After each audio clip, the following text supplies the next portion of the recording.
Hi guys, welcome back to my channel.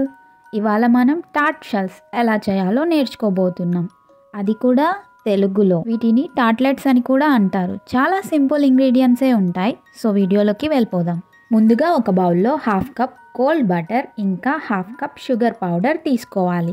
ఇది బాగా క్రీమీగా అయ్యే వరకు విస్క్తో కానీ స్పాచులాతో కానీ బాగా కలుపుకోవాలి. ఒకసారి షుగర్ పౌడర్ మొత్తం బాగా మెల్ట్ అయిపోయాక దీనిలోనే 1/2 టీ స్పూన్ సాల్ట్, జల్లించుకున్న మైదా 1 cup, vanilla essence 1 teaspoon దాకా వేసుకొని చేతితో బాగా కలిపి ఒక ముద్దలా అయ్యాక క్లింగ్ ర్యాప్ చేసుకొని 1 గంట సేపు ఫ్రిడ్జ్లో పెట్టుకోవాలి. గంట తర్వాత తీసి 3 mm థిక్నెస్ ఉండేలాగా రోల్ చేసుకోవాలి. ఇంకా పిండిని మోల్డ్స్లో స్ప్రెడ్ చేసే అప్పుడు వీలైనంత కోల్డ్గా ఉండేటట్టు చూసుకోవాలి. అప్పుడు చేసేటప్పుడు విరిగిపోకుండా ఉంటాయి. సో వీటిలో బటర్ వేస్తాం కదా, అది చల్లగా ఉన్నప్పుడు పిండిని హోల్డ్ చేస్తుంది. సో ఈ టిప్ ఖచ్చితంగా ఫాలో చేయండి. చేసేటప్పుడు కొంచెం పిండి విరిగిపోతున్నట్లు ఉంటే మళ్ళీ కాసేపు ఫ్రిడ్జ్లో పెట్టి మళ్ళీ రోల్ చేసుకుంటే బాగొస్తాయి. ఇప్పుడు రౌండ్ షేప్ కుకీ కట్టర్స్ తీసుకొని కట్ చేసుకోవాలి.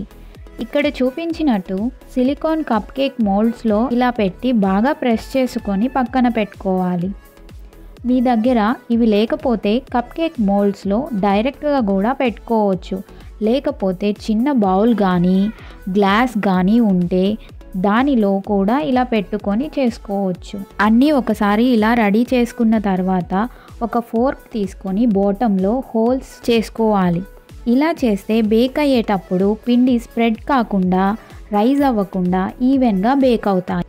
సో ఇప్పుడు అన్నిటికీ ఇలా హోల్స్ పెట్టేసుకున్నాక ప్రీ హీటెడ్ ఓవెన్లో కన్వెన్షనల్ మోడ్ 180 degreesలో ఒక 15 minutes పాటు వీటిని బేక్ చేసుకోవాలి. ఇవి బేక్ అయ్యే టైంలో మనం వీటికి ఫిల్లింగ్స్ని రెడీ చేసుకుందాం. ఫస్ట్ చాక్లెట్ ఫిల్లింగ్ కోసం 1 part క్రీమ్ తీసుకోవాలి. ఇంకా 2 parts చాక్లెట్ వేసుకొని మెల్ట్ చేసుకొని పక్కన పెట్టుకోవాలి. ఇది మెల్ట్ అయ్యాక ఫ్రిడ్జ్లో పెడితే కొంచెం సెట్ అవుతుంది.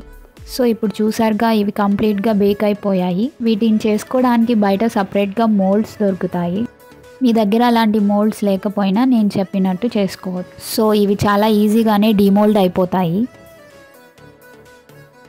ఇక్కడ నేను జామ్ని ఫిల్ చేస్తున్నాను. మీరు కావాలంటే ఫ్రెష్గా హోమ్ మేడ్ జామ్స్ అయినా ప్రిపేర్ చేసి మీరు ఫిల్ చేసుకోవచ్చు. లేకపోతే కస్టర్డ్ ఫిల్లింగ్స్ కానీ చాక్లెట్ ఫిల్లింగ్స్ కానీ చీజ్ కానీ ఏదైనా ఫిల్ చేసుకోవచ్చు. ఇక్కడ ముందుగా మెల్ట్ చేసుకున్నాం కదా చాక్లెట్, అది ఫ్రిడ్జ్లో సెట్ చేసాం. అది తీసి ఇప్పుడు ఫిల్ చేసుకొని మీకు నచ్చినట్టు డెకరేట్ చేసుకోవచ్చు.